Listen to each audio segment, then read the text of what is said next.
I can say. Come on, light up.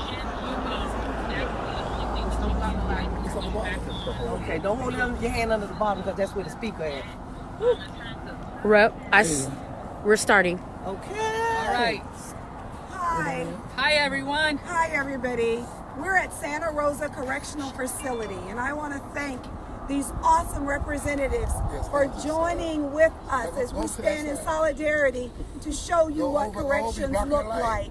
That's Representative Onfroy, Representative Valdez, I'm Rep Hart, this is Rep Daniels, that's Rep Newton, and shortly we're going to be joined by Senator Bobby Powell. Yep. Today has been a really, really interesting day. We started this tour out about 3:30 this afternoon. I don't even know what time it is now. I'm It's not about sure. 8. It's 9 o'clock. However, the things that we saw here tonight 8 o'clock are Central really Time. unbelievable. And I'm going to let the other representatives talk to you all a little bit and tell you what they saw here at Santa Rosa. Rep Newt? Well, I saw some black mold around the windows. I saw. You got to stay over there because you blocking my head. Can you see us over there? We can see y'all fine. All right. I saw some black mold around the windows. We saw a lot of human beings in cages, and we're here to make sure that they're treated right and taking care of both them and the guards. But we stopped by today to make sure, let them know that we didn't. I'm sorry. We're here to make sure the correctional officers, the COs, and the inmates are treated fairly. We stopped by today just to let them know no one has forgotten about them. We're working hard to make sure we make some changes in our criminal justice reform to help them with their plight. We made some inroads last year with our criminal justice reform bill, even though Repart's 65% mandatory reduction from 85% of prison time didn't get agenda. We're still fighting hard to make sure we look out for the least of these, and these individuals know that they're not forgotten. So it was very eye-opening to see what's really happening in our criminal justice system in our state prison.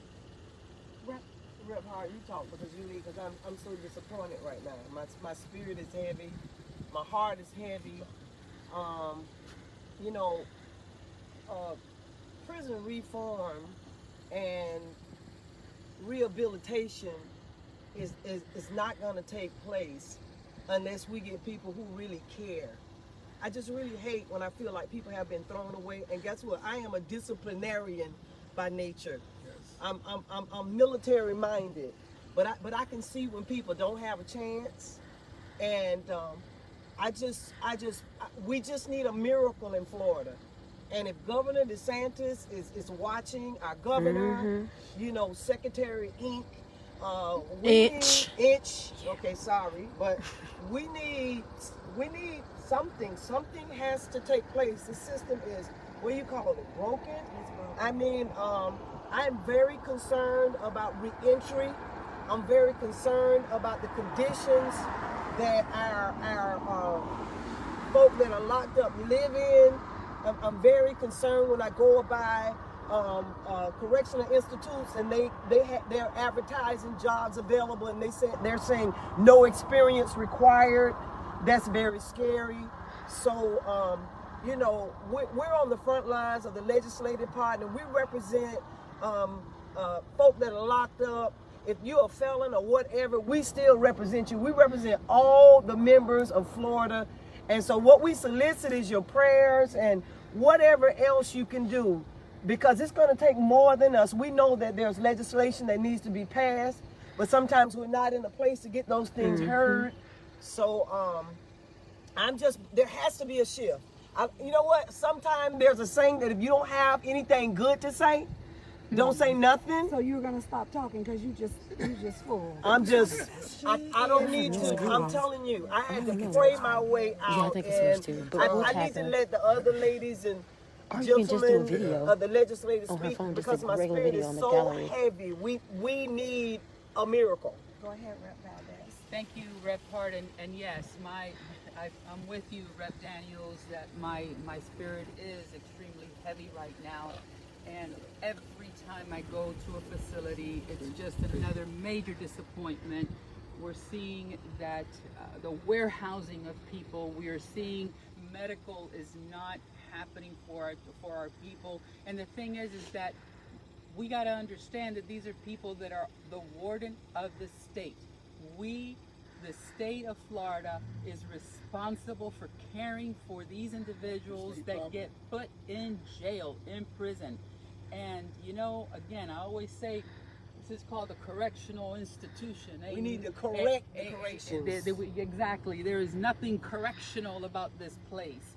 And why my heart is heavy is because I see kids in there that look like my babies. that unfortunately didn't have a chance.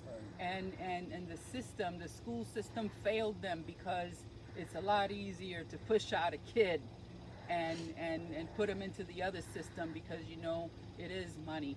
I beg all of you all to continue with us in the fight of making sure that we can change some hearts and hopefully understand that these individuals are not animals. They're in cages. They're desperate. They don't know what to do when they get out, because there's nothing out there for them. There is no training for these people to be able to get retooled. So what are their chances when they come back out? None. And the chances of recidivism are higher for them. Right. And you know, they have loved ones back home. They have a wife. They have children. They have moms. And you know what? Don't we tout family values? Don't we say how much we value our families? Well, I don't know so much in these correctional institutions, whether we do or not. So let's put our money where our mouth is, and let's bring about some really good prison reform and give these the folks an opportunity to become productive tax-paying citizens, so that then they can come back and live a decent life. People make mistakes, and it's okay to make a mistake. It's how we help them. I'm going to go back to the fact that socioeconomic racism is real.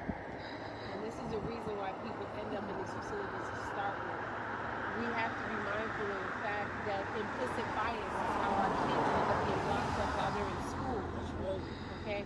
And my major concern is today, not that I'm concerned with everything else my colleagues have said, but my issue at hand is, how is it that we do not have the tools necessary in these facilities? We are not rehabilitating anybody. We are warehousing human beings, and I have a problem with that. And that is what sits heavy on my heart, is that we are not giving people the tools to get out of here. The other thing I have an issue with is this whole statute where we have to pay a certain rate because we are a state facility or state-run facility is hindering us being able to bargain for things so we get better prices on things.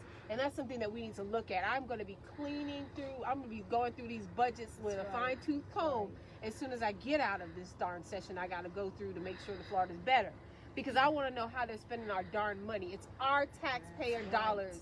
These are people. These are family members. I'm tired of being tired, and I'll probably say the least out of all my colleagues, but don't think I'm not paying attention, because I am. So my request for you is to keep praying for us, keep praying for your family members who are in here. No, socioeconomic racism is real, and this is a plot and a plan that we have to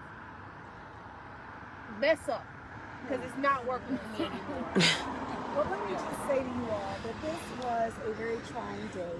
Oh, we saw sorry. a young man that's housed Oh.